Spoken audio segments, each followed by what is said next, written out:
बाद ऐसे idiomatic expressions और फ्रेजेस होते हैं जिनमें अल्फाज तो कुछ और लिखे होते हैं लेकिन उसके मायने कुछ और निकलते हैं। एग्जाम्पल है, too much ice cream can be delicious but it can lead to weight gain, so remember too much of a good thing is not good. बहुत ज़्यादा आइसक्रीम खाना मज़ेदार लगता है लेकिन इससे वज़न बढ़ता है, तो याद रखना किसी भी शय की बेअतदाली अच्छी नहीं।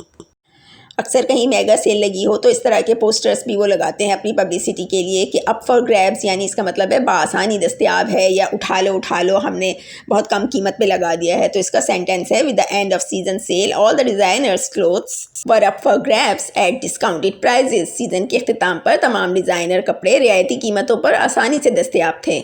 Someone or something has seen the better days. किसी शख्स या शय के अच्छे दिन गुजर गए, यानी अब वो रूबा ज़वाल है।